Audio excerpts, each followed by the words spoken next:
All right, may the words of my mouth and the meditation of mine heart be acceptable in Yahweh's sight. He is our strength and our redeemer. And it is in his name, which is his authority, that we pray, praise, proclaim, project, and protect to this message. Aman.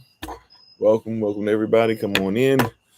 We spend a little bit of time together tonight talking about how to identify toxicity. As you get ready to come on, I am Pastor Kofi, Pastor Servant of Christ, where we are always changing lives one mind at a time, by being the voice of the voiceless and speaking the unspoken. Thanks for being on with us, and we appreciate your presence here on this evening as we continue to go live and keep up with our schedule. We give all praise and honor once again to the Most High, Yahweh Elohim. We give all praise and honor to him for my wife, the Honorable Amma, who lives a life that's able to be honored. You can check her out on TikTok, YouTube, her website, and Pinterest at Bloom and Flourish. Not A-N-D, but Bloom and Flourish. And the tincture of the month is still I Am Rested. Thank you guys for being on today with us.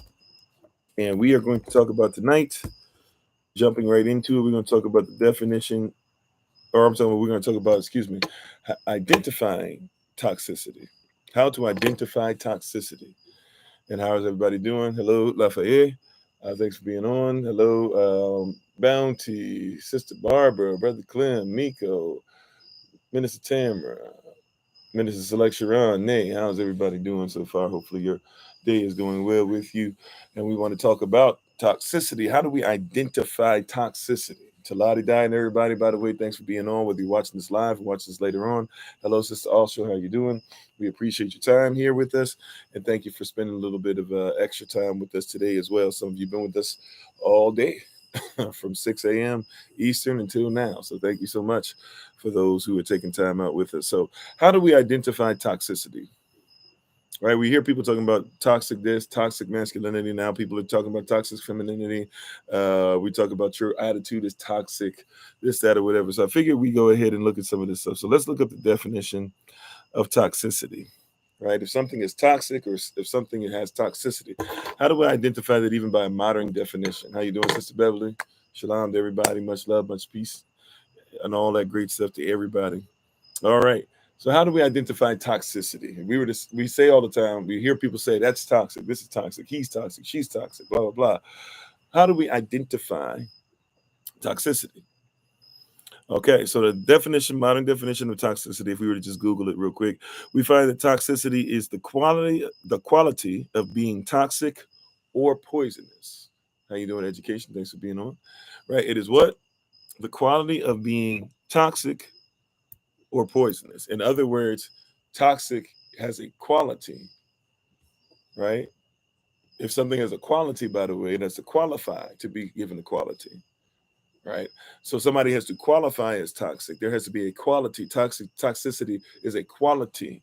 We don't think about quality as being negative. And how you doing, Sister Deborah? But yes, you can have a quality of kindness. You can have a quality of forgiveness. You can have a quality of faith. You can have certain qualities that we love, but also quality can even be what something is mathematically speaking, or the value of something, but also there can be a negative quality. So toxicity in and of itself is a quality. And once again, somebody needs to be qualified in order to have this quality. So if we're saying somebody is qualified to be toxic, what are we saying? Right? So first of all, the quality of being toxic or poisonous. To be toxic is to be poisonous. How you doing, Brother Alton? Thanks for being on. And then it also means the quality of being very harmful or unpleasant in a pervasive or insidious way. Wow. Right? So toxicity is the quality of being poisonous. Toxicity also is saying that it's the quality of being very harmful or unpleasant in a pervasive or insidious way, right? In a pervasive or an insidious way, all right? In case you didn't get insidious is talking about proceeding in a gradual, subtle way, but with harmful effects. So pervasive means is basically, if we say it like this, Being toxic means that it's something that has a certain quality that is harmful to you, and whether it's right up in your face, whether it's going to happen right away, or whether it's going to happen over time. How you doing, Minister Select Shante? Right. So when we're talking about being toxic, toxicity comes in different ways, and really, so this is something, for example, like when somebody says somebody's a narcissist, for example. If I'm going to talk about finding narcissism, we got to comprehend that people who are narcissists do not show themselves to be narcissists at first, at least not normally. And a lot of times we confuse this. We'll assume somebody to be a narcissist even if they're not. How you doing, Stephen Ford? Thanks for being part of the community tonight. So we'll assume that somebody is toxic because somebody's brash or somebody talks about themselves or this and that. You can be self-centered and still not necessarily be a narcissist, right?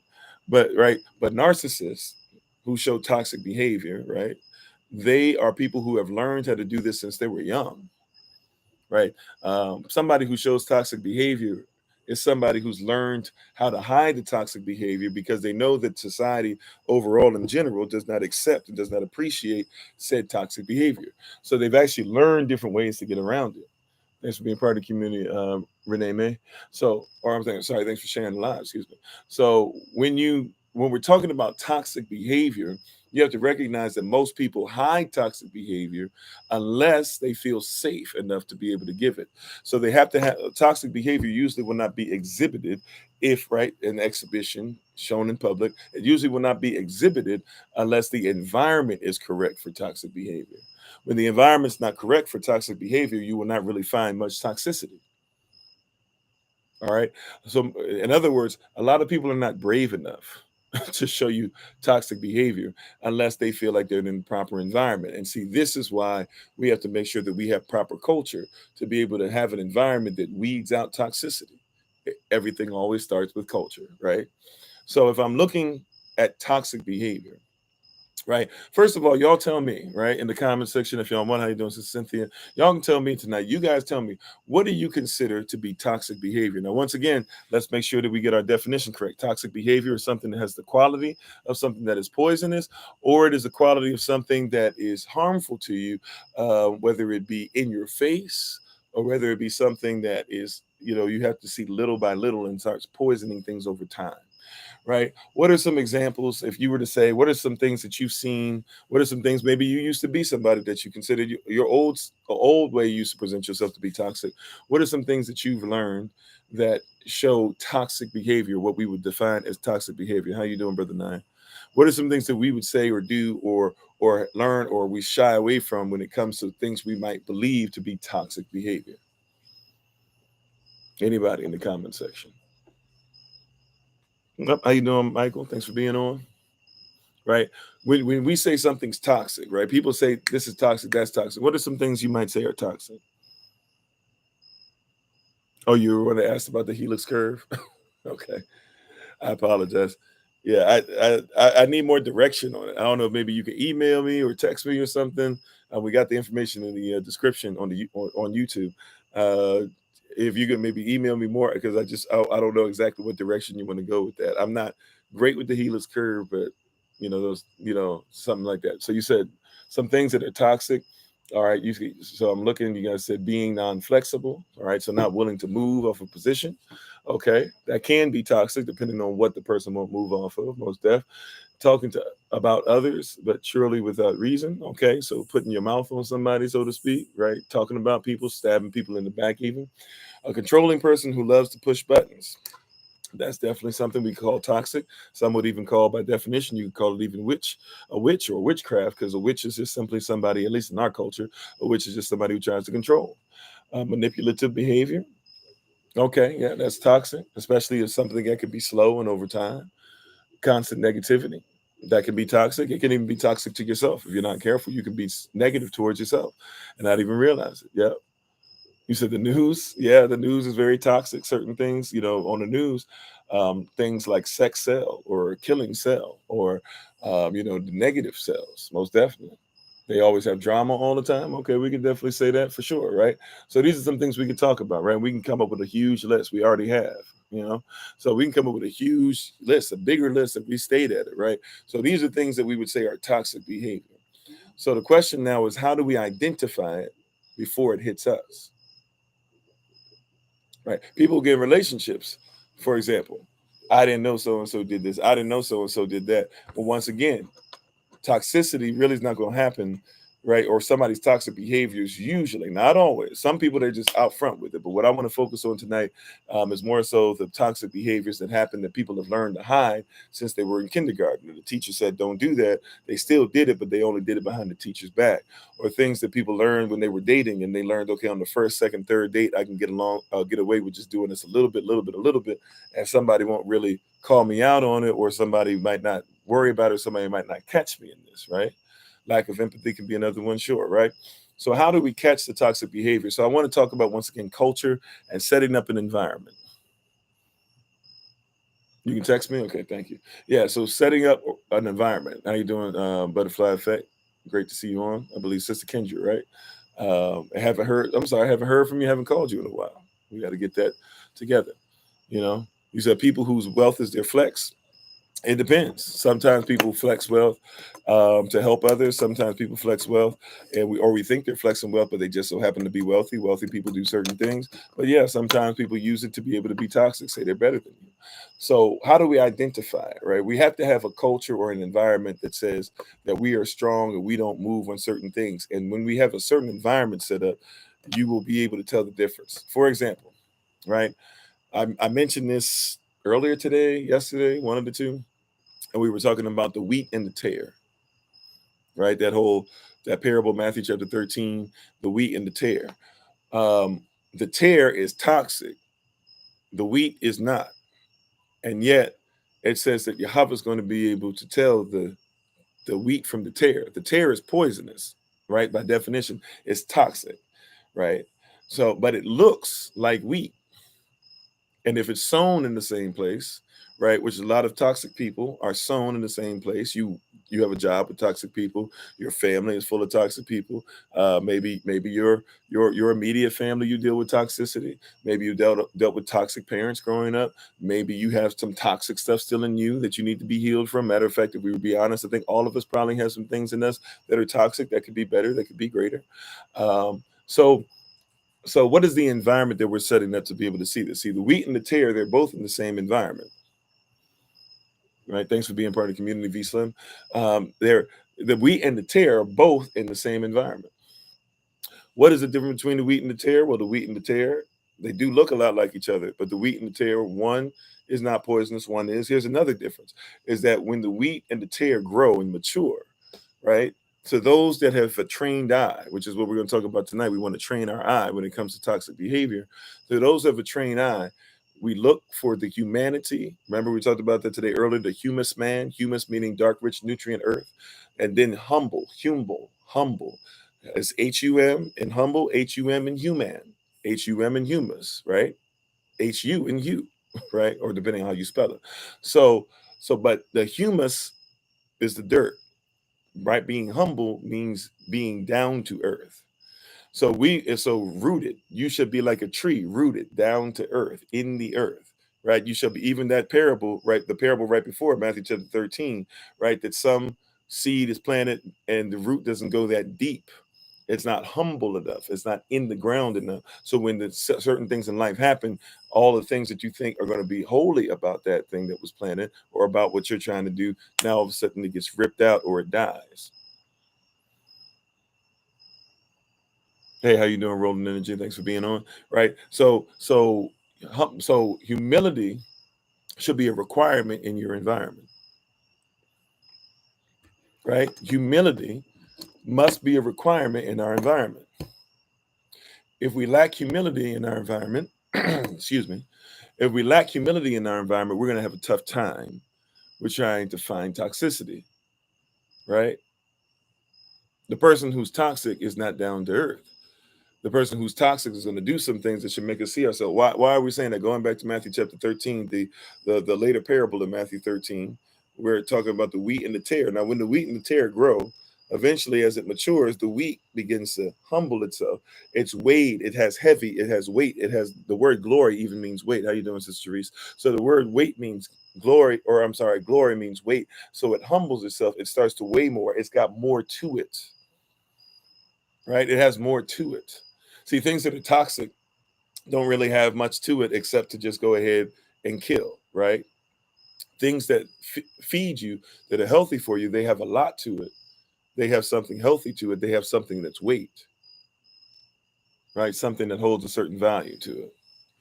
I'm sorry if you guys stuff saying it's freezing. It says I've got full signal over here, so I don't know, right? I don't know if I'll be able to move. Hopefully y'all can hear me all right, right? But if something is toxic, its only goal, watch this, what is something that's toxic? What is someone who's toxic? What's the definition that we came across again?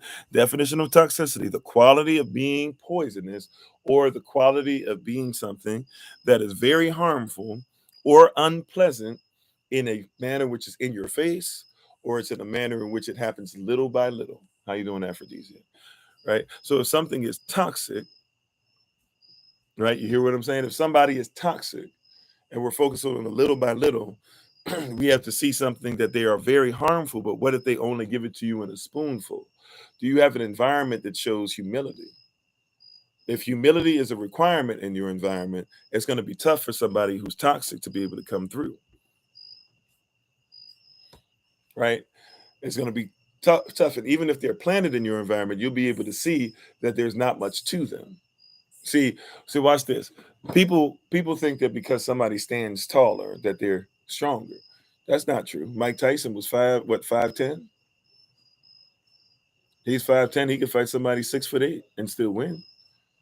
Just because you're right, he hunched over to be able to get more power.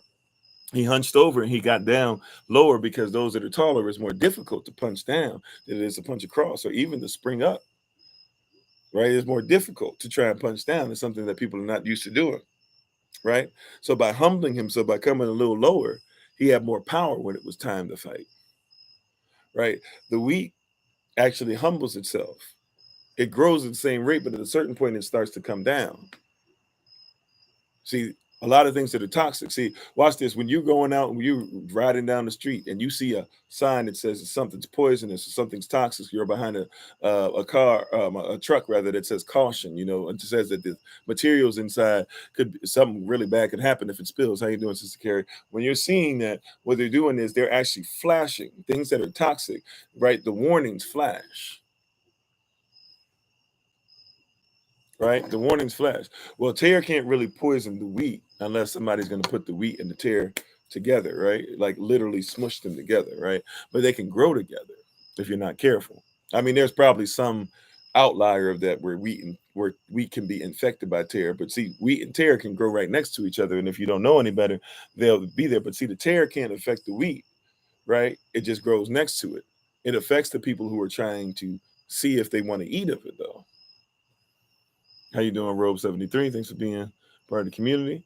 And I don't know, it was Jeff. Thanks for being part of the community. Appreciate you. Right? So how do we identify? Number one, hey, see if your environment is an environment that is committed to humility. If your environment is committed to humility, you'll usually be able to pick up on a lot of toxic behaviors. Why? Because there's certain things that you will not do, right? So what are the things that going off the list of things you guys gave me, right? When we said list some things that are toxic behavior, you guys said talking about people behind their back, for example, right? If you are in a humble environment, if you create a humble environment at all times, you're not somebody who talks about people behind their back. Right. And what happens is, see, this is what happens is we allow toxicity. What do you mean we allow toxicity? I mean that when you'll be surprised how many people hear somebody talk about somebody else behind that person's back, and that person who's hearing it never addresses it. They just go, oh, okay, or this and that or whatever, right? See, like the fact that that person even thinks it can come to you, you got to address it because you got to make sure they know, look, I don't talk behind people's back here. If I got a problem, I come to you and I handle it. You know, that person, I don't know that person to be any of those things. That person is great. That person's wonderful. That's my friend. But you will allow, but if we're not careful, we'll allow toxic behavior, toxic people to be able to say things behind somebody's back, right? So gossiping in the humble state, right, will show that this person does not have any weight or heaviness or glory upon them, right? So you're not somebody who plays both sides. What, like, for example, watch this. I'm somebody who's faithful to his wife. I've had so-called friends who I found out were not faithful to theirs. I do not have them as friends anymore. Do I check in on them from time to time, especially in a bad situation? Sure, but we're not boys like that anymore. Why? Because you have toxic behavior. See, and in my environment, I'm humbled. I'm low. I'm low enough to realize that, like, if it wasn't for my wife, if it wasn't for marriage, if it wasn't for Yahweh's plan for marriage, I would not be able to get to where I need to be. I would not be where I am, and I would never disrespect the person I'm supposed to become one with. So I can't allow your toxic behavior in. So I tell people, hey, look, if you're gonna cheat, you and do whatever, please don't bring it around me, or please don't tell me, because you're gonna put me in a position to where I got to put you out. Not just put you out of my house, I got to put your business out there, because I can't have my wife being like, how did you know that so and so was toxic? See, sometimes you can tell your own toxicity if you allow that. Let's be honest. We got friends and family sometimes that be doing whatever they want. Right? Like we got friends and family that be doing whatever they want, sleeping with whoever they want, cheating on whoever they want, doing whatever, right? And they still come around. We say, oh, well, that's just them. It's not doesn't affect me. Yes, it does. That's toxic behavior. And it's slowly. See, it doesn't have to happen right away. It doesn't happen where you change everything right away. Like, slowly over time, it's starting to show. Right? It makes slow things. Now all of a sudden you stop going out to the club and stuff because it ain't got nothing to do with you no more. But here you are, you going to the club now because your boy go to the club. Right? You stop worrying about what other men were doing or this and that or whatever, because you that don't concern you. That ain't your man. But now you comparing your man to other men, because that's what somebody who can't keep a man is doing. They're going from man to man to man to man to man and trying to have conversation about each man that they hit up. How you doing, brother Jermaine? How you doing, sister Betty? Right? Toxic behavior. Right? I want to focus on it because a lot of times we think that toxicity starts with right in your face, but really it's slow behavior. Matter of fact, you'd be surprised how many people that are toxic, they didn't start off as toxic. Yeah, they infiltrate, like people infiltrate stuff in your water, right? It's like leaven in bread, right? Only a little leaven makes the whole thing rise. Toxicity. Like, these people you think of as toxic. Like, for example, you'd be surprised how many players didn't start off as players, but because they were disrespected and because they had their heart broken and because they were messed over and because society looked at them bad, over time, they started saying, well, forget that. If everybody's going to treat me like that, I might as well become toxic too. It was a slow process. It didn't just happen.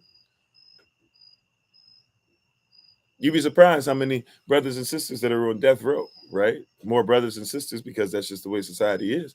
I wish none of them were on death row, but regardless, right? Death row. You'd be surprised how many of them, they watched a whole bunch of stuff happen from they could first open their eyes. They watched their mother get abused. They watched parents get killed. They watched friends die. They watched, they grew up without stuff. And so now slowly, see, we only think about the stuff that's in your face, right? We only think about the pervasive toxicity. But what about the insidious toxicity? Insidious is that small stuff that you don't even see. That's what insidious is. Some of us think insidious just because it sounds like a really tough word. We think insidious means like just nasty or something. Insidious is talking about that this toxicity is happening over a long period of time. I'm sorry, Sister Also, you said toxic people don't just keep their toxicity to themselves. Exactly. At some point, it announces itself, right? But how can you tell? See, this is why, once again, culture is important. And we say this all the time. Sisters, you're supposed to be wives pre-marriage. You're supposed to be pre-qualified to be a wife. Why? Because he who finds a wife. So if you're already a wife, and you've studied to know what a husband is, then when a husband comes, or a man's come talking about he's a husband, you'll see if he's a husband or if he's or if he's toxic, or if he just might not be the husband for you. How you doing, Charles Washington? Thanks for being part of the community. Thank you for that, King Kemet. Right? You'll see right away, oh, he just might not be for me. Or he's toxic. Right? Or he's just toxic.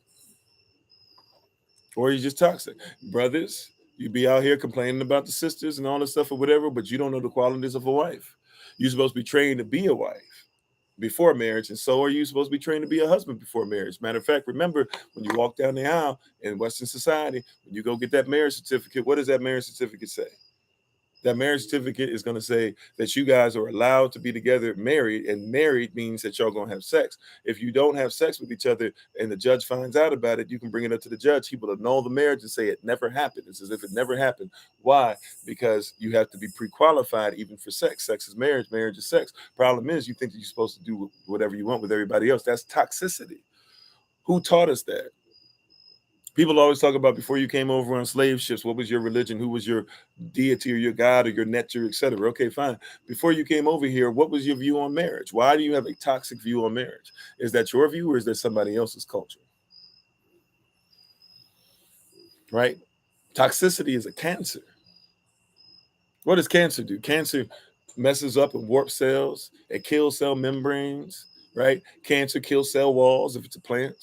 Cancer messes with mitochondria. Cancer causes cells to only get 40% of oxygen. It eradicates the cell, right? But if you eat certain things, you can even fight cancer. If you can oxygenate the blood, it's difficult to have cancer. If you can make sure that your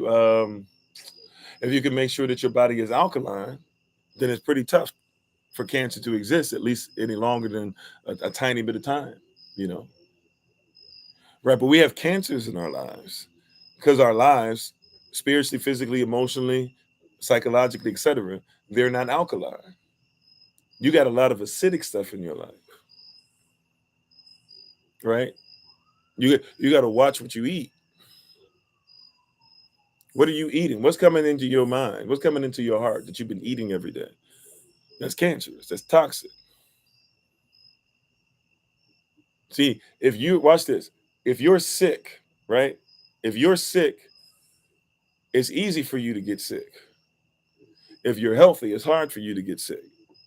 If you're toxic in your behavior, it's hard for you to get it's easier for you to find toxicity in some, right? It's easier for you to marry toxicity when you're toxic. It's easier for you to sleep with toxicity when you're toxic. It's easier for you to make excuses for toxicity when you're toxic. You got to have a toxic mind in order to accept a toxic person.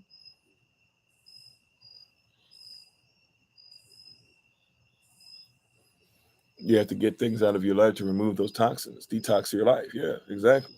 And, as a daughter, and who would be great for her. Yeah, you have to be in a toxic mindset, right? Things that are chemical are toxic. That's why you don't eat GMO, genetically modified food.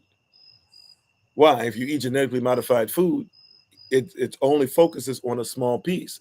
Once again, it's not whole. It doesn't have as much weight to it. Therefore, since it's not whole, it's got something leaking out the side. And in essence, it's got side effects, right? Because you're focusing on one little piece, right? And you've made a formula rather than focus on the holistic plant, the holistic herb or herb. So because you only focus on a piece of it, you become toxic. See, now that's what we call holiness. See, we missed the memo on the words because we gave up on the words, or we don't use our culture correctly or things. If I'm going to be holy, put a W before that H. I got to be WHOLY. I got to be WHOLE, whole in everything. Yeah, I said everything. Right? In everything that I do, I must be whole. I can't talk about holiness and I ain't whole. See, don't get upset, brothers, when she says, "What do you bring to the table?" But sisters, don't get upset when he says, "What do you bring to the table?" And we need to have a whole conversation about what it is that we want, right? We don't ask questions. How do you identify toxicity? I'm trying to get in this relationship with you. Look, I need to know what your mission is, because if I'm gonna be in submission, I'm not submitted to the man. It's not submission. I'm submitted to the mission. It's submission. What's your mission? Well, if you're asking me about my mission, then I need to be able to ask you, what are the qualities? Remember, toxicity is a quality. So what are the qualities that you have? I need to see them, because if your qualities are toxic, then I need not have them. You need not apply. I need not apply as the husband, right? You said, I'm determined to find the love I miss, but questions, can my husband fill that void? Well, first of all, even before the husband does, we've got to make sure you fill the void as a wife, right? The husband's going to help you as far as direction. You're going to lay down the law. Are you prepared to lay down law based off of his direction? First of all, you got to be strong in law before you talk about being strong in marriage. So sometimes we can't see our own toxic ways, so we miss the opportunity to correct ourselves. Yeah. And when we can't correct ourselves, guess what else? We can't correct others. If we live incorrect, how you going to correct? So before I find a husband, I need to be qualified as a wife. Am I ready to lay down Yahweh's law for him? Because he's my ultimate husband. Not just am I ready, am I trained? Am I focused on it? Am I purified? Is that my thought process? Is my family in line? Right? Watch this. If I'm gonna lay down law and I'm gonna put all these restrictions for my husband, right? Because I'm gonna make sure, hey, you can't cross the line with this and this and that or whatever. I'm gonna give him all these boundaries. All right, question. Do you live by boundaries yet? What are the boundaries you live by? What's the boundaries that your family lives by? If you have children already, do they live by boundaries? Because you're going to lay down the law for his direction. And guess what? I'm sorry, sisters, and I'm sorry, brothers, but your husband, your wife, they come first. Because you're not supposed to be one with your children. You're supposed to be one with your spouse. Are you qualified? Right? Are you pre-qualified for this? You gotta get rid of toxicity within yourself, within your role. What is your role going to be, by the way? If you're going to submit to a mission, what is your role in the mission? To be a lawgiver, sister, right? What is your mission? To be a lawgiver. What have you done? See, and here's one of the things you can do, right? We can start off with something like this to get the toxicity out of our life and identify toxicity within self. If you see a bunch of things that are toxicity or that are toxic in your own life, then how about this? It might seem way too big to try and deal with all the problems at the same time. No problem. That's why we have something called chunking. We can chunk this thing down. We can break this thing down. Look, okay, you might have several thousand different things. Okay, what's one thing that we can work on? Well, you know what? I got a bad mouth. Okay, let's deal with that. Well, I don't know. I got a bad mouth and I do blah, blah. Hey, one day at a time, one word at a time if necessary. Can we get you to stop using one word? Can we get you to stop saying mother effer? Because you know, mother effer is stuff that they talked about when it came to either effing and cheating with somebody's wife, or where they talked about putting bags over your ancestors' heads to make sure that they bred them and they didn't know that they were having sex sometimes with their own mom and then they laugh at them or whatever. You might want to make sure that you get out of that, right? So maybe we can work on that spirit. If we can't work on everything at the same time, let's break it down to something. Maybe we can break it down to health. How often are you exercising? Right before you get with a husband and you know it's already going to be this and you don't feel like making sure your body look blah blah whatever, are you comfortable with your body and your health where it is? Before you find him, if he loves you, he'll be comfortable with you at your greatest point. Question is, do you feel like you're at your greatest point? Because you might be arguing with him over what he thinks about your body, and it might be things that you have going on within yourself, condemning yourself, which you shouldn't be doing anyways, but you might be condemning yourself simply because of where you're at as far as you're insecure. Right? Have you become comfortable with you? Have you learned you? Do you know what you like? You know how many sisters I talk to and I say, what are your hobbies? What do you like to do? What are you going to do? Right? Before there's a man involved, what do you like to do? No answer. Then you get married, though, and you might have a husband who's confident in what he likes to do, and he's trying to figure out what he wants to do for you, but he doesn't know what you want to do because you haven't taken time out to find out what you want to do. So now you get mad at him talking about you don't have no interest in me. He's like, I've been trying to find out. I've been trying to pay for this. I've asked you if you want to get this done. I've asked you want to go shopping. I've asked you want to get your nails done. The answer is always no, you don't. But then you get frustrated because you don't love you. Now he can't say it that way. But I'm not your husband. I'm not your man. I can say it to you like that, right? He can't say it that way because y'all will start yelling. But that's what he be feeling. It's like, I'm trying to sow. I'm trying to give. I'm trying to ask. I'm trying to give money. I'm trying to take you here. I'd love to show you the world. But right, I'd love to be able to tell you thank you in this way. I'd love to know your love language. I want to know your hobbies. I want to give you time. I'd love to be able to give you a house and have one room where all you do is what you love to do. But you won't, but you don't even know what you like to do. So now you got with somebody, you're trying to submit to a mission, but you don't even know what you like to do and what you're called to do that will help you to make the mission, not the man, but the mission succeed. And now you feel like and now there's insecurity issue that comes in. Now, sometimes the man is jacked up. Sure. Sometimes the husband, you shouldn't be going with a man anyway. You should be marrying a husband. He shouldn't just be a man. He should be qualified to be a husband. Right? You said you clicked on this at just the right time. Baba Kasha. Right. So but we know more. Matter of fact, we know more about breeding than we know about marriage. Toxicity. So if somebody's more concerned about getting in the bedroom with you, every word is when we going to sleep together. Okay, you know what? I love you enough that I'll wait. I don't want to put this. I don't put that on you. This and that, and that's all that they're saying. Take heed, because even when they're saying I won't put pressure, but every time I see you, you mention it. You putting pressure, toxicity, even the small ways. You said, how do we communicate that that we haven't been taught? How do we communicate that we haven't been taught to love a spouse? Um, I mean, be honest. I think once again, be pre-qualified. Think pre-qualified, right?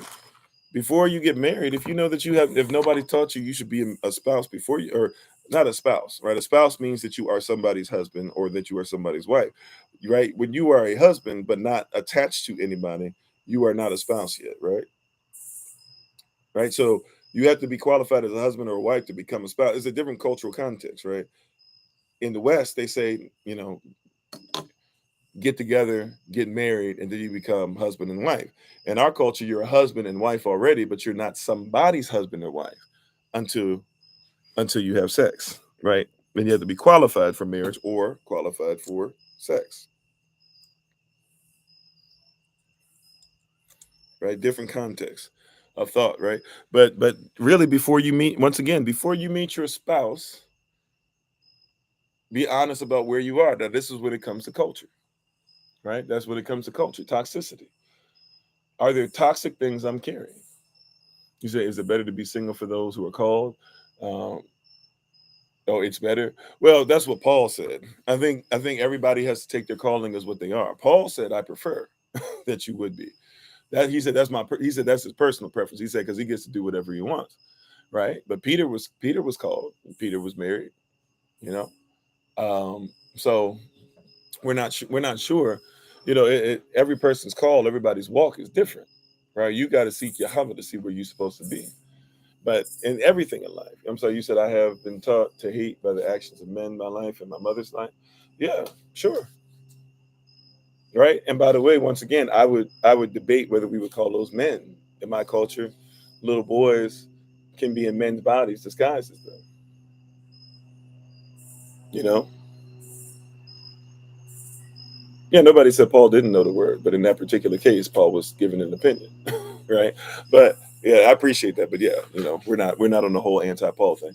But when you're dealing with that, you got to recognize, you got to realize and recognize, yeah, that at the end of the day, like, yeah, we've had experiences, but some of those experiences we're carrying, they are toxic. Yeah, yeah. I was just saying, well, yeah, we're agreeing. I'm not arguing with you. I promise I'm not. So, like, what we're saying is, we have to be in this word, right? We have to be in this word, right? And we gotta realize that there's toxicity that comes outside the environment. How you doing, babe? My wife is on, the Honorable Alma. Thanks for being on, babe. Once again, you can find her on TikTok, YouTube, or website, and Pinterest at Bloom and Flourish, not A&D, the letter N, Bloom and Flourish. You said, what tools does a person need to recognize their own toxicity? So once again, the culture. What is the environment that you have?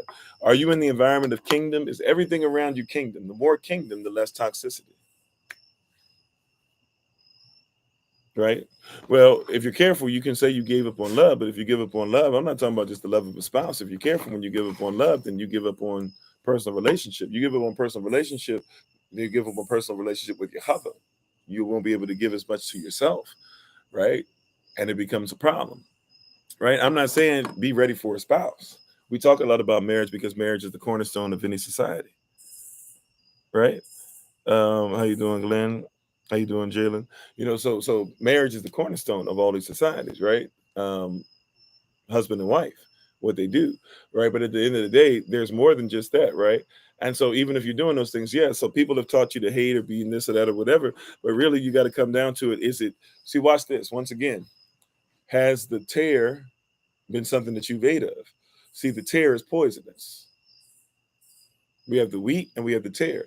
So we're saying that I've given up on love because I ate tear. But have you ate wheat yet? Right? Like the culture. And once again, that's why we need the culture or the kingdom or the word or the Savad, the scrolls, the Tanakh, the Torah, etc. Right? We need this word and we need to inundate, we need to fill ourselves We need to be completely immersed in this thing, because what's happened is that we were immersed in something that was completely opposite and bastardized concerning the kingdom. It had no source in the kingdom. It was fatherless. We went into a fatherless society where there was no Yah, and if it had a father, the father was the devil. And we learned about demonistic behavior, and now what we're saying is, I want to come into the kingdom, but I have a demonistic mindset on certain things, not everything, but on certain things. I realize I need Yah, but every time I see a man, I think about what men are in demonistic society. That's toxicity, right?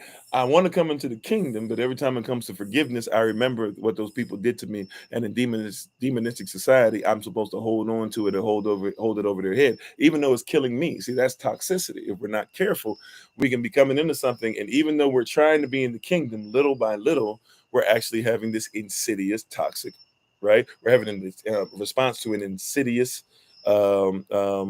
harmful, caustic substance, right?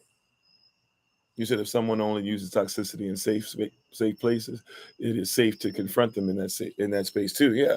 So we've had a lot of people who have shown us toxicity, and we were raised in toxicity, right?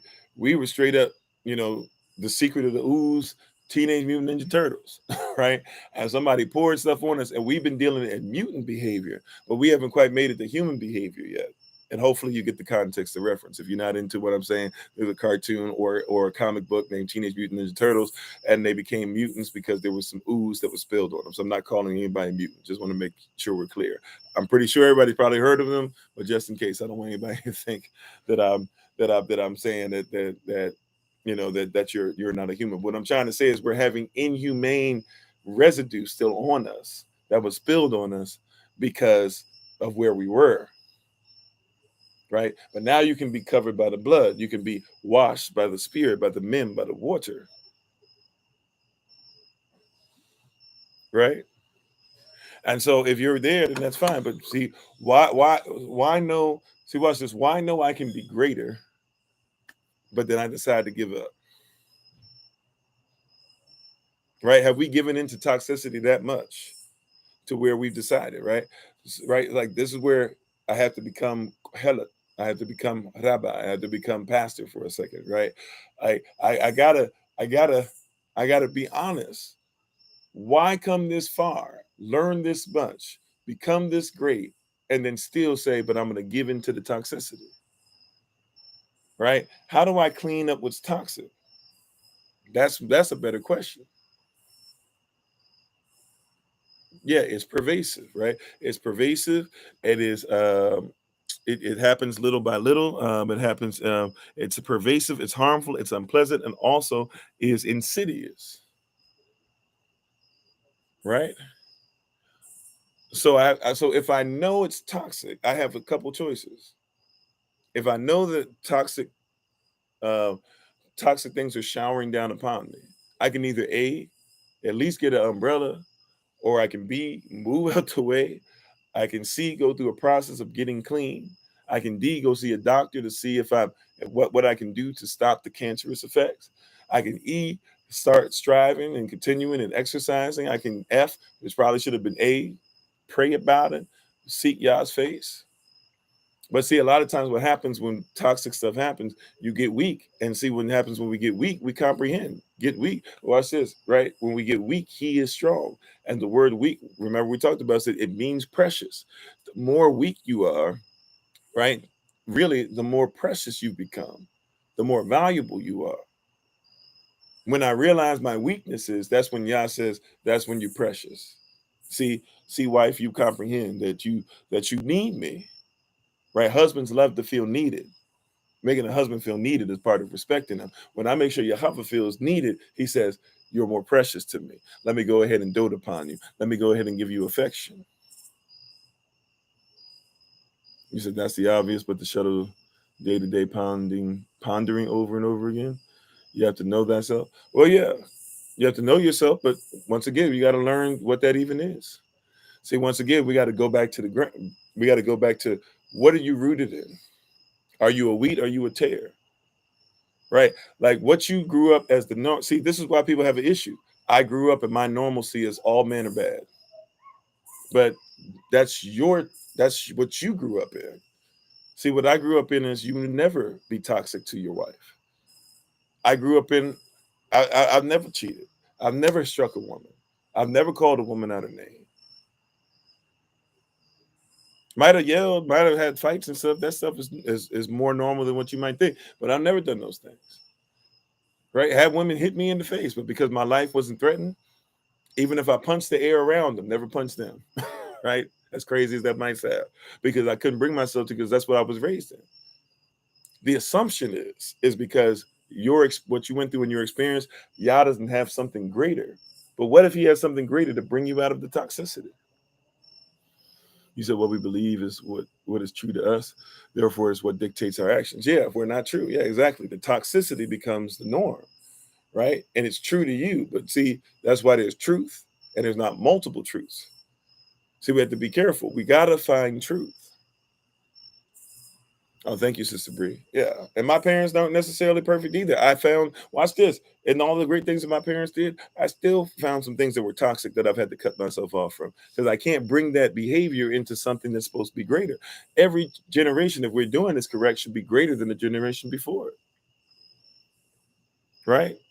Yeah. And you can have some wheat in you and you can have some tear in you. You got to tear out the tear it out so that you can just have wheat.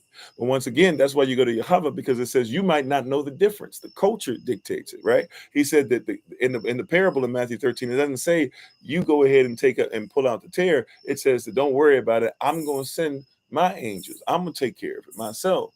And I'm going to make sure that I separate the wheat from the tear. You just stay in the right environment. You just make sure that you're wheat. You just make sure that you have the environment correct, the culture correct. Make sure that you're doing things. See, hang around some folk. Watch this. If you say that I've never met a man that has any righteousness in him, that I need to, then you know what? I guarantee you and I, if we have a conversation, I can figure out where you've been hanging out, and it probably isn't going to be the right places, right? If you say, well, there was this guy, and we just happened to be there, and I just happened to see him in the metro, and this and that, and we started talking, we've been on a date. Dating is not in our culture.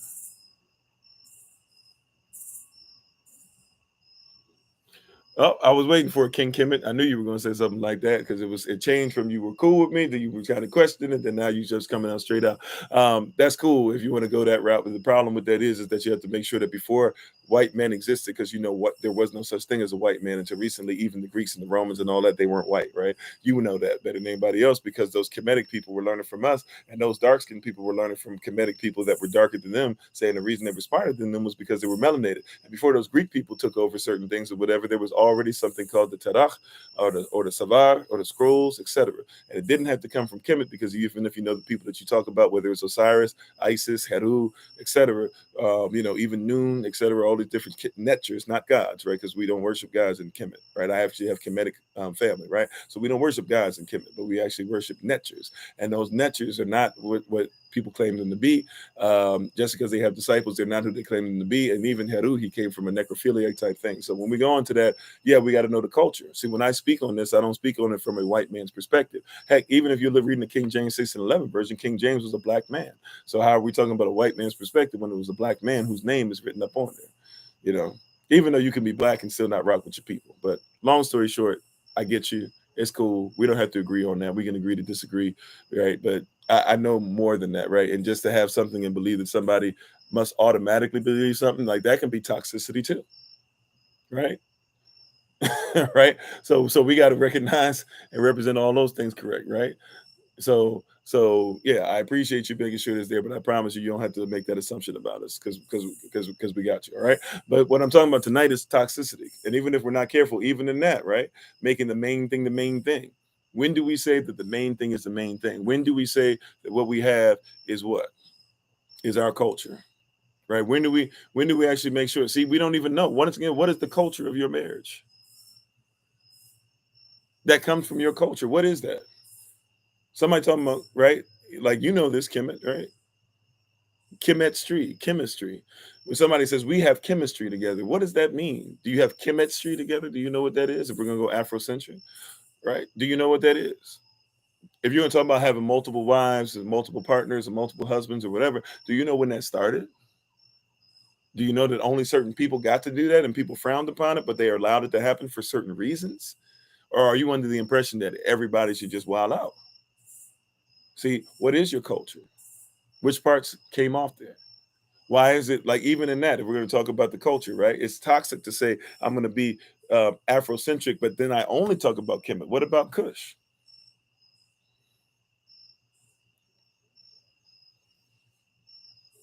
King Kemet, it's going to be a long road for you. If you think that everything I'm saying is about you, right? If the shoe fits weird, if it don't, take it out. I'm not attacking you, right? Even if you were, I'm not doing some weird, you attack the Bible, so I got to come at you. I promise you, right? Okay. So, all right, I'm not on that. All right. And you can be right if you want. I'm not about being right. It's about something bigger than both of us, right? So, if you're going to talk about Kemet, you got to talk about Kush, right? And if you're going to talk about Kush, oh yeah, don't forget there were other people too, like the Foot. Do you know about them? Do you know who Canav is? Who you call Canaan? Do you even know that in your Bible it says that Kemet? Because don't forget that if you believe in your Bible about Yashreel or Shem or Avra or the Hebrews, the Israelites, that Israel and Kemet were married into each other. So don't forget that even Zephaniah and Zechariah and other places tell you that Kemetic people are your brothers. Matter of fact, it even calls them the sons of Elohim because they share the same bloodline. Right? So even if you're going to do these things, you still got to find ways to put it together. You see what I'm saying? Like if you're going to talk about the Bible and Biblios, then you have to talk about the phonetic alphabet, which is based upon what Avda or Hebrew people did anyways. And you got to talk about the Moses, even though people try to lie and say Moses was the first person to write, have any characters that came from the Bible. That's not true at all. There was writing before Moses, even in Avda or Hebrew language. But nevertheless, right, like if you're going to say he's the first, well then fine, you got to talk about the connection between Moses and Kemet anyways. All right, King Kemet, thank you so much. And if that's all it is to you, I don't know why you're here anymore. Have a great one, bro. Peace. So, like, if you're going to talk about those things, you got to talk about how they went together anyways. You know what I'm saying? Right? Like, in the end of the day, you have to get to a position, you got to get to a place to where you say, like, it's bigger than that. Right? And we can't even come together. We can't even come together because we got to fight about who's blacker. That's basically what that conversation is. That's toxic. Right? That's what's toxic. How do you address racism when you can't get past colorism? You see what I'm saying? You got to, and how do we identify? We identify by humbling ourselves, right? Not every white man. Look, in all honesty, is there a society like when I go to certain places? And look, if I go to Mississippi, real talk, there are certain places I'm not going to feel comfortable about around with certain people of certain color, but I'm still going to do everything in my power while being protective of my family. I'm still going to give people the opportunity to show me who they are, right? But you can't even deal with that until you can get past the fact that you can't even look at somebody else who says, I believe something different than you. And because you're my color, you better make sure you believe it too. And if not, then they're going to say that you're a bad person. That's toxicity at the highest of heights. That's toxicity at the greatest of levels, where somebody got you and I to believe that it's important. Not even that it's valid, that it's important enough to even take notice of. Your color versus mine. It started off as white and black, and then intentionally people literally dropped what they called, I'm not saying what I call, what they wrote down, Willie Lynch letter, 1712, good or drops of good white blood to be able to mix into it so that we would fight against each other. That they did $5 Indians and even call us Indians, first of all, that should be terrible enough, right? But then made themselves $5 Indians.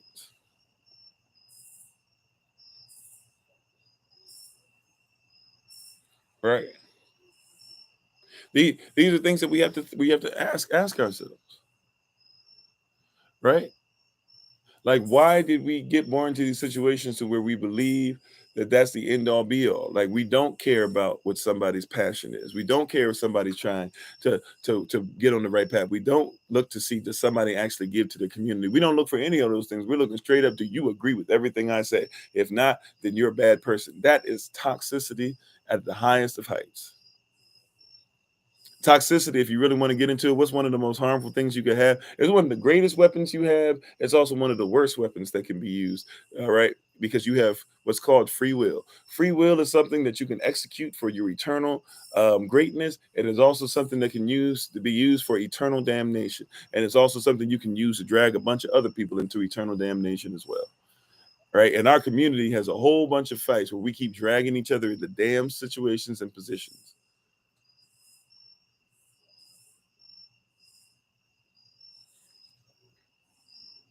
Right. And I will not be damned. You know, people say, I'll be damned. No, I will not be damned. And I won't damn anybody else with a toxic mind. And watch this, I do speak against it. I curse any spirit or any mindset that comes against me or my people or my family or my brethren or their sisters or other kings or other queens or anything attached to the truth. I curse. I speak curses against it. You messing us up. Right? That's why even when I speak, I tell people straight up, look, this is a cultural perspective. Is it something that means a lot to me? Yes. Is it something that I'm willing to fight for? Yes. Is it something I'm willing to live for? Yes. Is it something I'm even willing to die for? Yes. If I'm willing to live for it, right, I'm also willing to die for it. But I need you to comprehend that even in that, it's still a cultural context.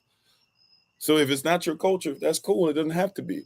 Why has it got to be everybody's against each other? See, this culture is bigger than just Israel.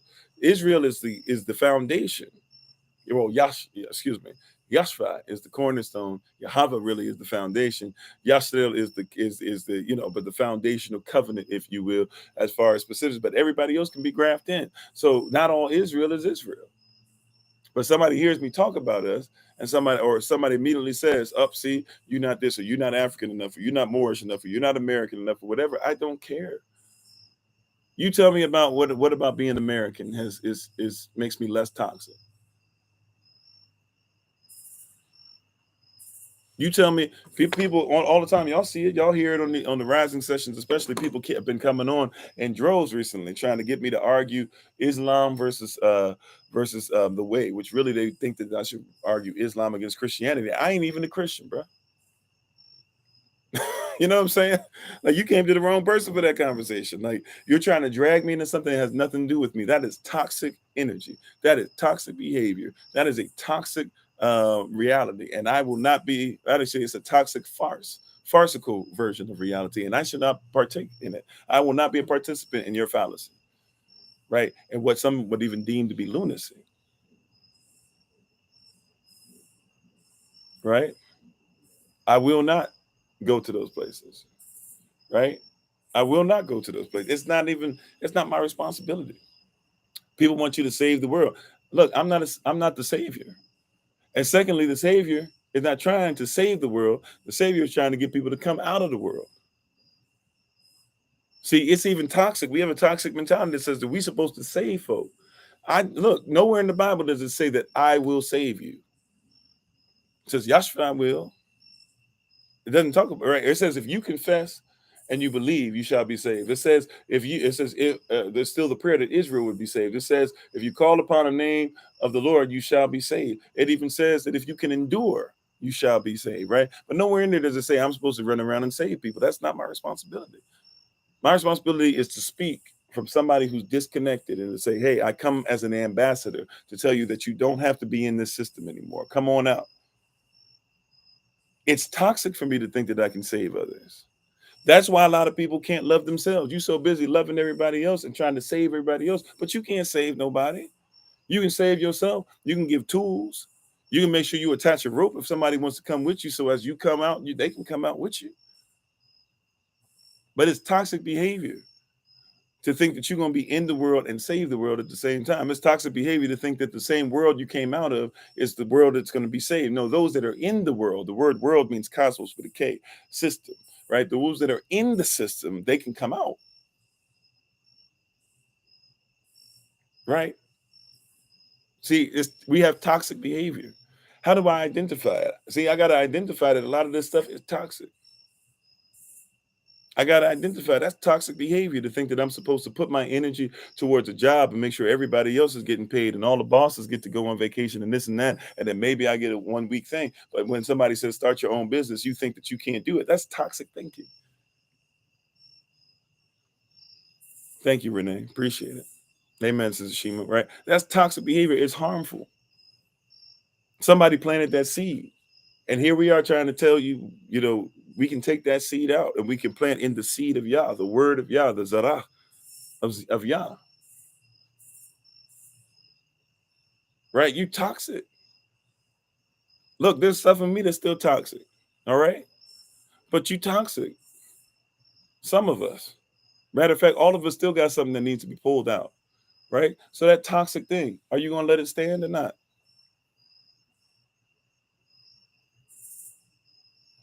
They told you when you got your degree that was all you were going to need. Yet you still trying to figure out more about the stuff that they lied to you about. Did you know, brothers and sisters, that you can get money on a $1 bill, $2 bill, $5 bill, $10 bill, $20 bill, $50 bill, $100 bill? You can look on there. It's going to have A1 or B2 or C3 or D4 or E5 or et cetera on there, right? All the way up to 12, right? I think it's like K12 or something like that, somewhere around the K12, L12, something, whatever it is. The first 12 letters of the alphabet. And when you do that, that means that's because there's 12 different versions of the federal, or not 12 different versions. There are 12 Federal Reserve banks, all connected to, right? There's one Federal Reserve bank, but there's 12 units, if you will, that the money comes out of. Now they told you that if somebody says something like, "Hey, that money is not real," that's not real. The Federal Reserve doesn't control the money, but the Federal Reserve literally has your stuff in order, and it doesn't belong to the United States, which means that you can look at your money to see which Federal Reserve bank out of the branch is controlling your money. When you spend it, they track everything. That's how they can trace and know who spent it. They see you deposited it. You spent it on such and such at the store, whatever, right? But if somebody tells you that truth, they say that you're a liar. Isn't that toxic? Isn't it time to try and come out of that? Right? Those who took cryptocurrency and stuff, we told you they were going to lower it. We even came to those who took the initial cryptocurrency classes. We told you they were going to lower the value of it, hold on to it, buy it while it's low still, right? Remember we were telling you, because the Federal Reserve is going to come up with their own cryptocurrency. A lot of people just forgot about it, gave up. A lot of people thought we were lying. A lot of people didn't take the class, by the way. It's your choice. I know we got time, and some of y'all got to figure out which classes you want to take, whatever, right? Guess what they're doing? 2023, they're coming out with their own cryptocurrency. All the banks are signed up for it, because if they don't, the Federal Reserve is going to be like, "What we need you for," and they'll eradicate the banks altogether. So the banks are in on it. So it's only a matter of time. After that, you got a few years left now. You've already seen it in a lot of stores where they have lines where they're like, "This line is just for if you got cash, and if you got cash, we need exact change, and then this is the line we want all the other lines to be for money," right? Like, it's happening right before your face. So now when you're going to use crypto, you were already using cryptocurrency. If you're using a debit card or a credit card, you're already technically using cryptocurrency. But now you're going to outright be using either cryptocurrency that doesn't have, that isn't controlled, or cryptocurrency that's controlled by the Federal Reserve. That's toxic. They got you believing that you needed to hold on to something that was never real in the first place, and something that's used to control your life. You said you're holding strong, amen, right? So all I'm saying is, like, there's toxic things about you. Why remain toxic? Why die sooner? Things that are toxic, they end up dying off sooner. Why would you die off sooner? Especially if you got children depending on you. Especially if you got a spouse depending on you. Especially if you got SOC. Heck, I'm dependent on y'all. I got mad love for y'all. We building this thing together. I need y'all just as much as y'all say y'all need me or whatever. I ain't no better than nobody else up in this piece.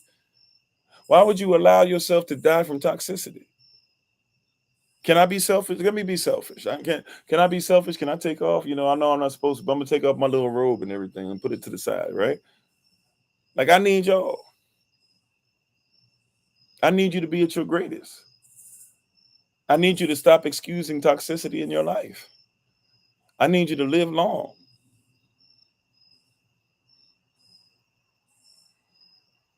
Right? Well, watch this. Okay. Because Holy Spirit help me to say this correct. Well, if you say you deserve it, fine. Do your children deserve it? No. It's bigger than us, right?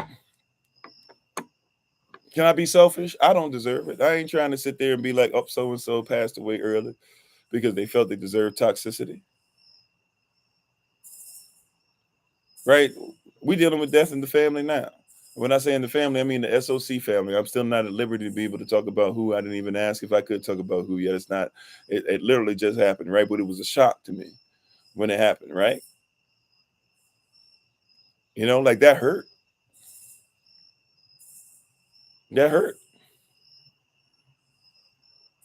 And they couldn't help it. They just happened to be in a situation they couldn't help. It hurt though. I'm not trying to get no news. I mean, it's natural, it happens in life, but I'm really not trying to wake up and hear about how somebody passed away. Right? People be dealing with death and stuff all the time. It hurts. A lot of times those people can't help it though. Right?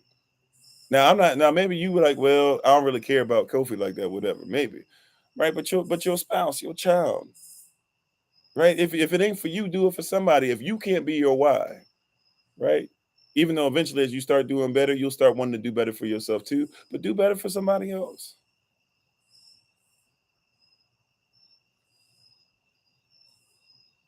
Right? Somebody else needs the curse to be broken. Why not let it start with you?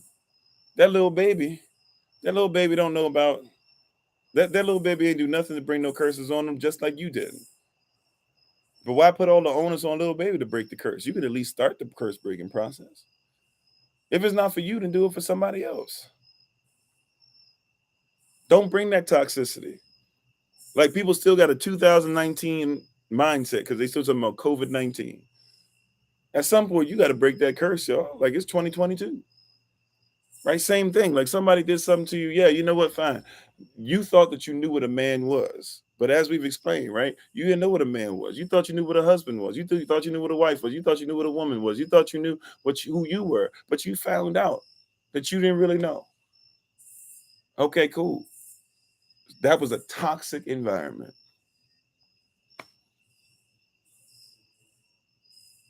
Right? That was a toxic environment. And was it fair? No, it wasn't fair. Was it cool? No, it wasn't cool. Was it righteous? No, it wasn't righteous. Was it even right? No, it wasn't right. Did you cry tears? Yeah, you cried real tears. Did you deserve to cry those tears? Yeah, you deserve to cry every tear. Well, watch this. Those that mourn shall be comforted. Right? Why is it that you want to hold on to the mourning, but you don't want to hold on to the comfort?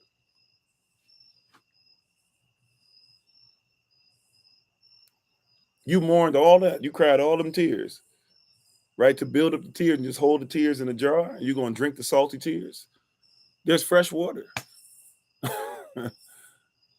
It's raining out here. Take your cup and go outside. Catch them tears for the Most High, the manna, the rain down from heaven. You gonna cry to quit? Don't cry to quit. Cry to keep going. You love the good for nothing Negro. Fine. Love a great for everything Negro. Find one of them and love him. You know what I'm saying? You ain't need no man. Yeah, you needed a husband. Let a husband find you when you make sure that you purify yourself as a wife. If that be your calling, if not, be your husband's wife. Toxicity is what's trying to tell you to give up. Right? You know, even when you exercise, when you go through stuff on an exercise, you build up stuff in your body, right? You build up juices, you build up liquid in your body that become toxic, right? So you actually have to stop and allow those things to be able to go around. Sometimes you even rub your muscles and stuff, right? You have to allow the stuff to go because you got the stuff that's building up as you're exercising. That's why you feel the pain. The pain you feel is not because you didn't exercise. The pain you feel is because you did exercise. Exercise your right to keep moving. No, a decision. A decision to say that you're worthless, right? A decision to become, because you're not worthless. Right. And it's interesting. You tell me about the men. I'm just being honest, right? We're gonna put it out in public. Let's deal with this. Let's kill this demon real quick, right? Right? Like this thing that's trying to have to be permitted to be in your life, right? And I can't stop it from being permitted, right? But I'm only speaking to that thing, right? Watch this. You will talk about how men taught you how to hate. Have I taught you how to hate, or have I taught you how to love? If I've taught you how to love, then could there be another man that could teach you how to love, or could just treat you with respect? See, once again, the toxicity says everybody, right? If you want to carry the burden, that's one thing. I'll pick up a burden, but I got to lay it down. If you want to lay it down with me, let's lay it down. No, I didn't come from perfection. Everybody talk about your mother and father. You know why you think highly of my mother and father? Because I talk about the positive of my mother and father. If I wanted to, I could rip apart. I could rip apart my mom. She did some things that I would say aren't correct. That's not where my focus is. My father did some things that are not correct. I've told some of you guys some of the things that he's done to me that are not correct. And yet I still made sure in my 20s that I started calling him, even when I was all the way across the world, calling him and making sure I was telling him I love you so I could hear him say I love you back. Now he beats me to it when we do talk. Yeah. Like he's not perfect. My life wasn't perfect. I don't talk to my sister and brother anywhere close to what I should. Barely at all, if I'll be honest with you, because my family makes cliques. And so they fell into that whole trap of having cliques and having to think that one group is better than the other. And now they don't really talk to each other, let alone me. I still love them, though. I still pray for them. And I still don't let it define me, right? Like, I'm not going to go into a place. So if you choose, right? If you choose, but don't say it's because you're worthless, because Yahweh doesn't think you're worthless. You know why? Because Yahweh don't make junk. Elohim has never made any junk, right? He never made any junk. Right. I used to be, and still some people would call me, but I don't consider myself. But I was called the black sheep in my family. You know why? Simply because my mother was really light skinned and my father was relatively dark skinned in comparison to her. And both sides of the family didn't like each other. So therefore, I was a bad omen for both sides. Grandparents didn't even talk to my parents until I was born. And then they slowly talked to each other again. Died in the midst of it though, so never got to cut the whole community stuff, right? So I thought I was the reason for confusion. My family still doesn't like what I do. Still thought for the longest time I was the reason of my confusion, right? But at the end of the day, see, yeah, that's how you talk to yourself, right? Yeah, because at the end of the day, like I realized that when they were calling me weak, he was stronger than all that. I know why I went through all that now, right? If I didn't go through that, I couldn't speak the words that I speak now. That's part of my learning. That's part of made me who I am. Yeah. That's what made me a disciple. I'm disciplined. I got disciplined and stuff, right? And the suffering of this present time is not worthy to be compared to the glory which shall be revealed. That's why we were talking about those affirmations. You got to make a decision to say those things. I don't feel like saying those things all the time. I know I come off as super repetitive. I don't like being super repetitive all the time. But you know I'm super repetitive because we got to teach this thing to the point. You know, Moses had to teach for 40 years. We're going to get into the land of Canaan. And then he ain't even get to go. But he still taught it. And guess what? Everybody who got to go there, it was because of Moses. The Most High, of course. Moses, though. Moses was the conduit. He was the vessel. He was the one that was chosen. Right? The suffering means what I choose to go through. I choose to suffer through this thing in this present time because it's not worthy to be compared to where I'm going to. So when when I come out here, I choose to suffer. I choose to have people bring it on, right? I choose shoot your bullets, sling your arrows. Tell me I'm not great. Tell me I'm terrible. Tell me I don't know this. Tell me I ain't black enough. Tell me I'm not Moorish enough. Tell me that I'm into the white man's this and all these other things over there. Tell me all them things. Keep shooting, right? I learned to rejoice and be exceeding glad because they gave the same thing to the prophets that came before me. The fact that somebody was shooting arrows at you, watch this. Do you think that they shoot arrows at people who aren't going to war? Or you think they shoot arrows at just random people? Some people do. But for the most part, if you see somebody shooting arrows at each other, if you see people pulling out guns and firing at each other, and you see them in uniform, they're in uniform, they got on the full armor. Why? Because they're going to war. And if you're going to war, it means that you got on the full armor. You've been at war, right? At war, people are trying to make you a casualty. Problem is you're not a casualty. Don't live like a casualty. Don't live like you're wounded and then you still able to walk. I've seen people that are missing legs. I've seen people that wish that they could talk. I've seen people who don't have a throat anymore and stuff like that, craziness like that. I've seen people who didn't make it back that you had to try and drag back to make sure that they can go ahead and their families can see their bodies. Everybody listening to me is 100% survival rate. We say that a lot, right? Anybody on here who hasn't survived through something, raise your hand. If you haven't survived through something, put it in the chat. If you haven't survived through something, go ahead. No, you survived everything you've ever been through. Yeah, for whatever reason, you say now's the time to give up. It don't make sense. You are 100 to 0. You have 100 to 0 survival rate. 100% times you survive, 0% of the time you haven't. And yet, for some reason, we acting like we're not survivors. Surviving is the easy part. You do that all the time. Even when you want to give in, you still survive. You know how many people get rain toxic stuff upon them and they've died, and yet you here? But then you talking about how weak you are? You know how many people that toxic stuff that came on them would have melted their skin away? And would have had them looking crazy. It would have had them go through several surgeries or whatever, yet you still here loving your babies. Right? Because the toxicity does not define you. And even if it's covering you right now, I'm here to tell you, Yahshua said that he has something better to cover you. Matter of fact, he shed it all. It's called his blood, his mem.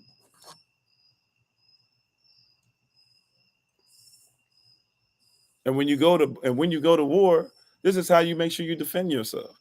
This is how you make sure when you go out there that you know, once again, the culture that's there. What are you going out there with first? Right? Where's your breastplate of righteousness? Being right, lawful standing. Where's your belt to make sure that you can hold the stuff together? The belt of truth, right? To gird your loins. Stay in the truth, right? Don't give up now. Where's your shoes that are shod with the preparation of peace? Don't keep talking about you can't be at peace. Walk in the right shoes. Right? Where is your helmet for your salvation? Protect your minds. Stop talking about all this stuff that speaks against you having a terrible mind and speak on the powerful mind. Right? Where's your shield of faith that literally is there to quench the dark? See, this shield doesn't just stop the dark, it quenches the dark. It puts out the fires of the darts, of the arrows that are slung at you. Where is the truth that comes out your mouth? The sword of truth. Two-edged sword, described later, that can cut you going in and can cut you going out. That's what our ancestors used to say in the church. Right? Where is it at? Right? Why are you allowing? See, why should put on the full armor so if the toxicity falls upon me, it can't touch you. Watch this, and we're ending on this. Thank you, Holy Spirit. We're ending on this because we're way past our normal time for the evening sessions, right? Let's just do this. Look, I don't know how many of you have ever worn a wetsuit, right? But if you've seen a wetsuit, basically scuba gear, if you've seen a wetsuit, you put on a wetsuit. The wetsuit doesn't stop you from being wet. If it's cold in the water, when you put the wetsuit on, you'll still be cold in the water, right? What it does though is it lets out the heat, right? It keeps the heat in and it lets it out a lot slower. So you basically aren't affected by the temperature. But just because you're in the water, you have a wetsuit doesn't mean you can't tell it's wet. Right? Just because you're going through a situation doesn't mean, like, watch this, just because you're going through a fight, it doesn't mean if you're in a fight and they're hurling down arrows and you get in the turtle formation and your shields are up and everything, it doesn't mean that the arrows are not coming down, that you're not aware the arrows are coming down. It doesn't mean you're not at battle. It just means you're protected. If you're sitting in the center of a cyclone, in the eye of a hurricane, you will not feel the wind. Now, if you just simply open your eyes, you can tell there's destructive quality to the wind, but you will not feel it because you're in the center of it. Being in the center of it is where the protection's coming from. I didn't say identifying toxicity meant that you'll never have to experience anything around you that's that is dealing with toxic. What I'm saying is there's a possibility that you can be in a toxic situation and yet be unaffected, right? Psalm 23, verse 5. Thou prepares the table in the presence of mine enemies. Where's the table at? In the presence of mine enemies. Where is the table at? In the presence of mine enemy. Where is the table at? You said you died twice 2 months ago. You still here, Michael? Yeah, that means that you survived. Right? Even you survived death. How about that? Hallelujah. Right? In the presence of thine enemies. Right? I do well in the presence of mine enemies. You know why? Because my cup overfloweth right there.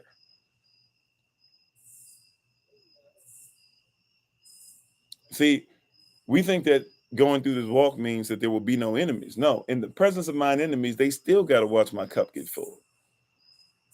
How many times y'all been around with what we doing with SOC and seeing they take down a platform or told us we can't do this or stopped us when we get ready to do something or whatever? Some of y'all probably even seen toxic behavior where people try to lie and say I said something I didn't say and all this different stuff or whatever. That's where I thrive. That's where the enemy messes up. If the enemy knew better, he would just go ahead and stay away from me. I go demon hunting.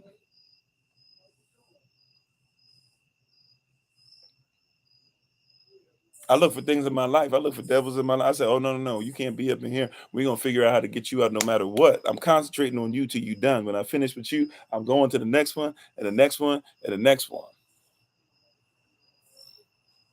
But while you're here, you can take a seat at the table, right?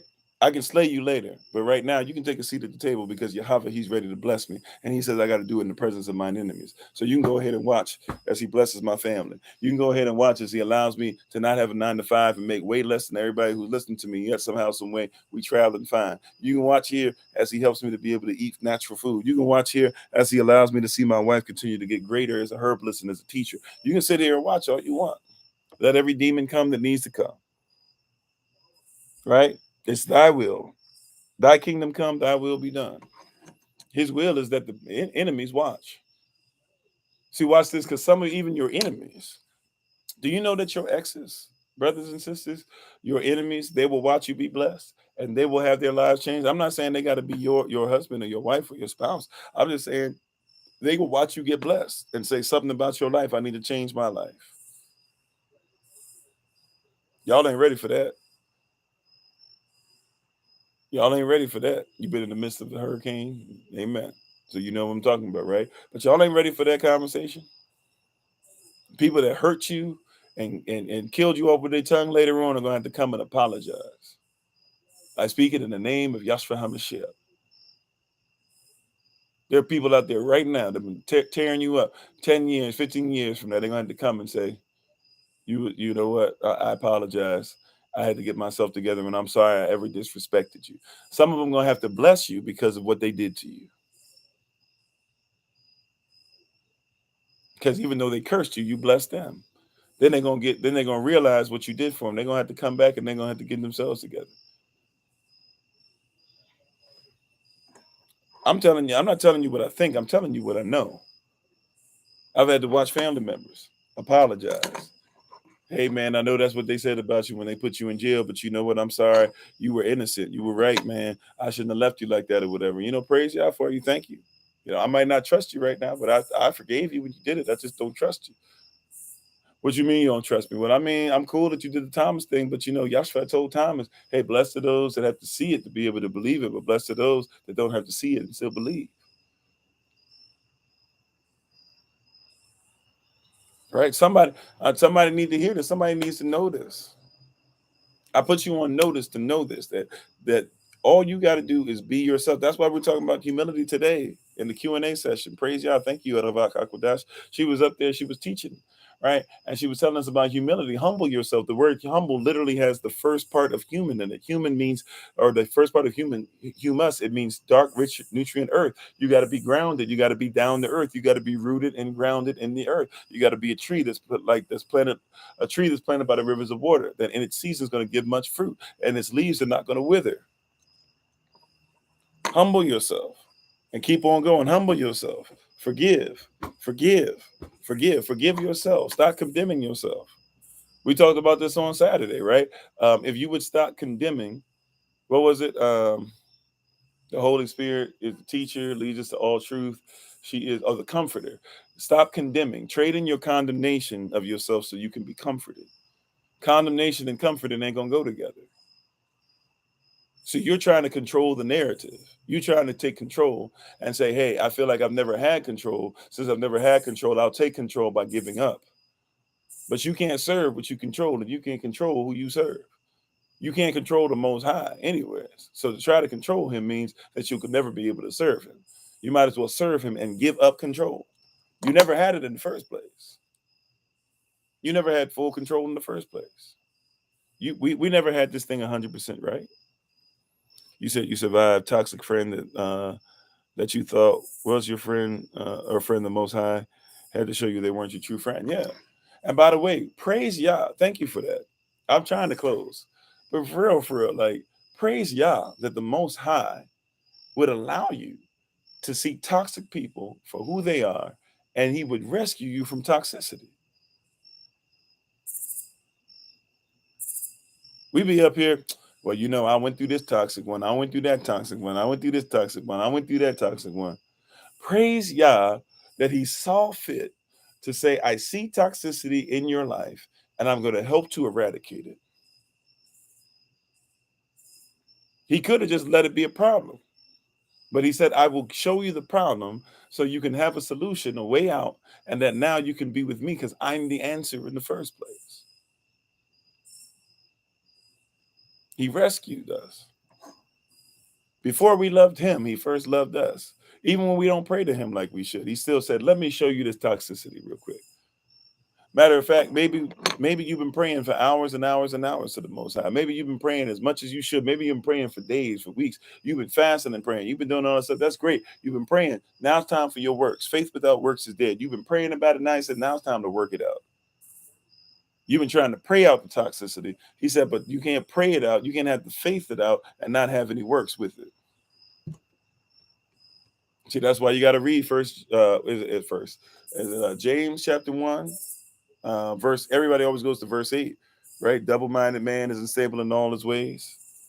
But don't forget verse 5. Start reading there, because it starts talking about you trying to pray to him, but your actions are toxic. So you're trying to pray to a Yahweh that is not toxic, but you haven't done your works yet. Don't talk about the faith and you praying and praying and praying. I've been praying. Where are your works? Yes, have faith the size of a mustard seed. Have faith to say to the mountain, be thou removed and be thou cast into the sea, and you'll have what it is that you have as long as you have faith and you don't doubt in your heart. But where your work's at? Now, faith is the substance of things hoped for, the evidence of things not yet seen. That means that your hope manifests into your faith, and your faith manifests into manifestation, physical. Whatever I'm hoping in, when I start walking in my hope, they call that faith. Whatever I have faith in, when I start walking in my faith, that brings forth manifestation.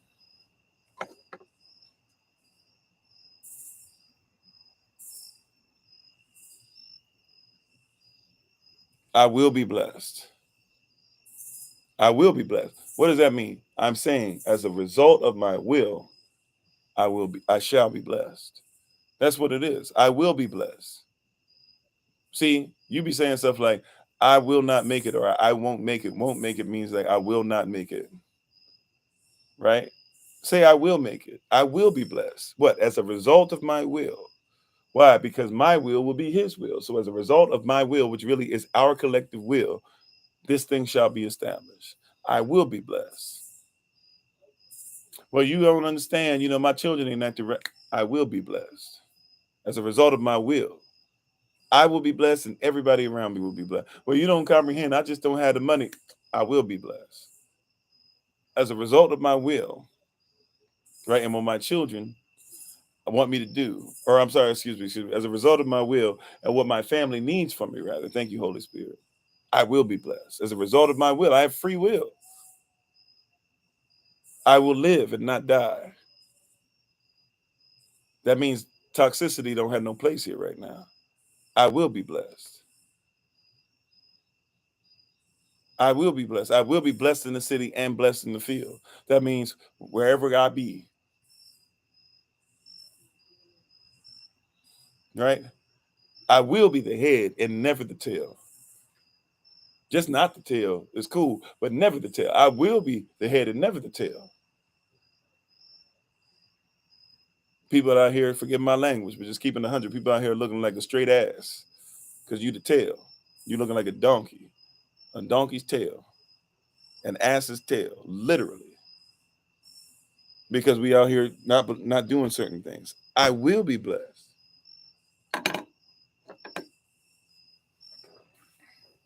I will succeed. That means I got to have successors.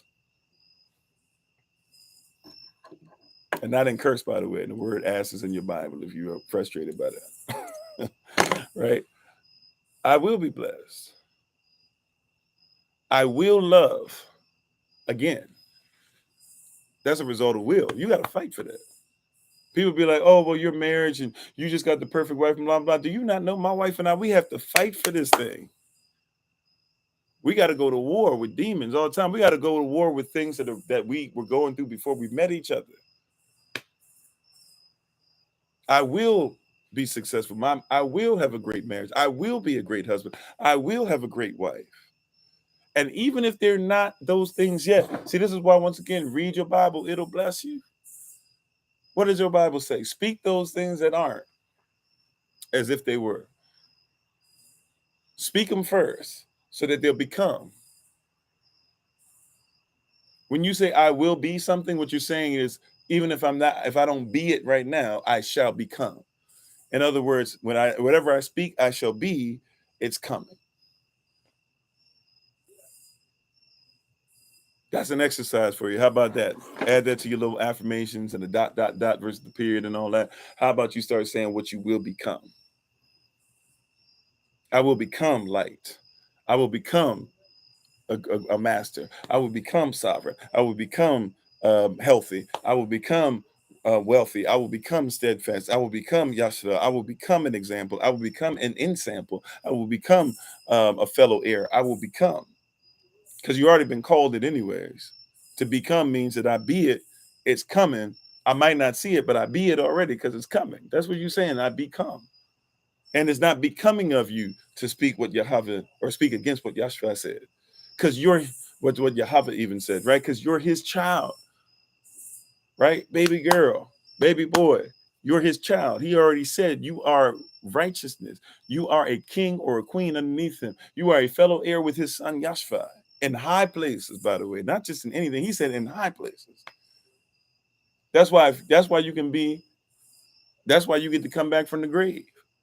Because Yahshua came back. So you're a fellow heir to that. If he died and got a glorified body, that means you get to die and have a glorified body. If he gets to live in eternity on the throne, you get to live on eternity in the throne. Uh-oh. If he gets to eat from the tree of life that has 12 fruit on it now, you get to eat from the tree of life that got 12 fruit on it.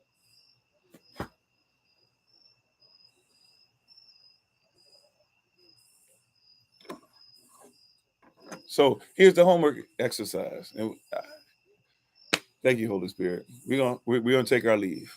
Here's the homework exercise. All right. Start speaking to everything in your life that needs to become, and you speak it. But here's the deal. Here's the promise. Y'all got to make me a promise. All right. Y'all got to make me a promise. Make the Holy Spirit a promise. Make yourself a promise. All right. Make yourself this promise. Anything that you want to become great, you're going to speak what it shall become. And then you're going to write it down. You're going to write down at least 10 things in your life. I got to do this myself too. You got to write down at least 10 things in your life that need to become. Right? Your spouse in that to right, they shall become great as a spouse. Be specific. Your wallet ain't acting right. Okay, I shall become somebody who makes this much money every year. Be specific, right? Now, it's got to be something you call to be. Don't just be speaking random stuff. This is specific. Be real about it. Be attentive. Pray about it. Fast, whatever you got to do. This is your personal homework assignment, right? Writing down the vision, make it plain upon the tablet. So when others read it, even they can run with it, right? Right? You're going to say, you shall become, if you are somebody who has a dirty home, I don't know, whatever it is. I'm just coming up with stuff now, right? This house shall become clean, right? If you got a foul mouth, my mouth shall become clean, right? Whatever it is, right? You're gonna write out all these different things that are gonna become what you want them to become, what they must become. You're gonna decree a thing that it would be established. Once you have the list of 10, you're not only gonna speak these things, but one by one. I would suggest not trying to do all 10 at the same time, but one by one on your list. You're just gonna speak all 10 every day, at least once a day. At least you're gonna read it. I would suggest you read it out loud, right? But at least you're going to read it, right? And then once you read all 10, start with number 1 on the list. That's first. We got to at least something, right? Hey, we got to get this done. What do I need to get that done? Don't make it too big for yourself.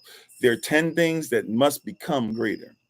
Number 1 is, do you need to go to the gym, right? I was talking about going to the gym again, especially coming out the hernia thing, and I was getting a little too big, and then I was starting to eat a lot more and stuff, and I was like, okay, I got to do something, right? So I'm like, I'm gonna get into the gym again. I'm healed up enough to do it. I'm gonna take my time. I'm gonna be careful with it this time. Guess what that manifested into? All of a sudden now we've been waking up at 6 a.m. with y'all, right, early in the rising, and we've been doing workout sessions, right? Even if they're brief, even if they're not intense, as soon as I finish that, I go right into making sure we teach. As soon as we teach, I end up going to the gym. So now it's increased. I went from barely being able to do anything to now, because I spoke a thing and started focusing on it. Guess what? Now action has to come with it. See, the faith, when I spoke something in faith, I got to be ready for works. I spoke something in faith, and now I got to be ready for these works. So don't speak it and not work it, or don't speak it and not expect that you're going to have opportunity to work it. Once you speak it, here come the opportunity. When you write it down that list, here come the opportunity. You know, there's people out in the world that do this, and it works. There's a belief that every year at the beginning of the year, they simply take a piece of paper and they write down how much money they need, not how much money they want, how much money they need to get done what they're assigned to do. So if in their head, for their family to do whatever, for their business to do whatever, as let's say they need $100,000, they write down on a piece of paper after calculating everything that they think that they'll need, and even going some for things that might come up with emergencies and all that. They write it down. And do you know that a lot of those people get exactly what they ask for? Right? We're not talking about something that's for play. We're talking about this is serious. This is something that's life changing. This is something that a lot of people that y'all follow, that you like to read of, etc., they do the same type of thing, right? Some people would even try to fit that into the law of attraction. So whatever you write down, be ready. Now watch this. When I say be ready, it also means trials and struggles come, and you're going to have to be cleaned up of some of this toxicity. Hallelujah. So whatever it is that you're saying you need, right? You know, there are people that sit there and say stuff like, you know what? I told y'all that I want to be a 6-figure tither. They wrote it on paper. So guess what? Opportunities came to become millionaires. I'm not telling you what I heard, right? I'm telling you what I've seen. I wanted to have a wife and not just a woman. Guess what I have now? And guess what? It took a lot out of me, because I had to take a lot out of me to become worthy of such a request. 10 items. Up to you to do whatever you will with it. If you're going to take it or not, if you see this or not, homework assignment. This is your personal life. This is your personal assignment. If at some point you want to even talk it through, if you want to give us a testimony, whatever, that's on you. I'm not asking for all that. This is for you. Write out 10 things in your life that must become, not can become, not you'd like it to become, not even you want it to become, not even you need it to become. It must. It's gone from I want to I need to now I must. I must get this done. Write out 10 things, and then pray, recite those 10 things. Pray about it. You don't have to pray about it every day. Pray about it once and let Yahweh take over. After you pray about it once, every day, speak it. I'm not saying pray about it every day. Speak it every day. And once you speak it every day, then go to the list and start going down the list. If you need to go out of order, but normally, usually it works just in order, fine. But if you need to go out of order, fine. Do what you need to do, but just start going through the list and saying, okay, this is what I need to take care of first. This is what it's going to become first. And when that becomes, take time out to celebrate your becoming that thing becoming that. When your house becomes what you wanted to become, take time out to celebrate, right? But once you celebrate, don't be content. Now say, okay, we got to go back and we got to go to number 2 on the list and get number 2 done and celebrate the fact that you got 1 and 2 done. And don't celebrate it with everybody, because everybody ain't going to try to help you on this journey, right? Celebrate it with those who are willing to walk with you on that journey. Hallelujah. Y'all hear me? I'm being serious, right? This is something that you need to stay with, right? Because don't allow that you all of a sudden allow something to no longer be toxic in your life, and then you bring toxic people back in to celebrate you. You hear what I'm saying? Write those 10 things down. Pray about them once they're finished, once it's complete, however long it takes you to complete it, right? Like I would suggest stay up until it's done, but you take as long as you need. Once that's done, pray over it once. Post it somewhere where you're going to see it every day, bare minimum 1 time. You speak that thing out loud. And once you speak that thing out loud, then you start working on whatever one you're working on until that thing becomes, right? Don't just have faith, put it with the works. Don't just pray about it, put it with the works. And once you see that happen, right, you'll start to see that your life will begin to change. This is what we're talking about. Don't just pray about it. Don't just say this and that, right? Put some action to it. We always be talking about how to, I got this gift and money just comes to me and this and that. And people want to give to me, people want to sow into me all the time, but I'm always broke. I don't get how those two things go together. You know why? Because you might have the gift of finance on you, but if you don't do the works to get finances, it doesn't mean that you're going to automatically just get finances. The gift is something that you execute, and you got to open the gift. You can't just hold the gift in your hand. This ain't no Cabbage Patch doll from back in the day, or no Yu-Gi-Oh card, or G.I. Joe, or old basketball or baseball card that you're not supposed to take out the plastic so that it gains value. This thing's going to get value when you use it. So use it and use it well. I've gone way over. Holy Spirit had her way, though. We're thankful for her. We're thankful for you. Prayerfully, you got something out of this. And we'll just leave it right there. Thank you guys for being on. Write down the vision. Make it plain upon the tablets. 10 things you're going to write out. You're going to pray over it once. You're going to recite it every day.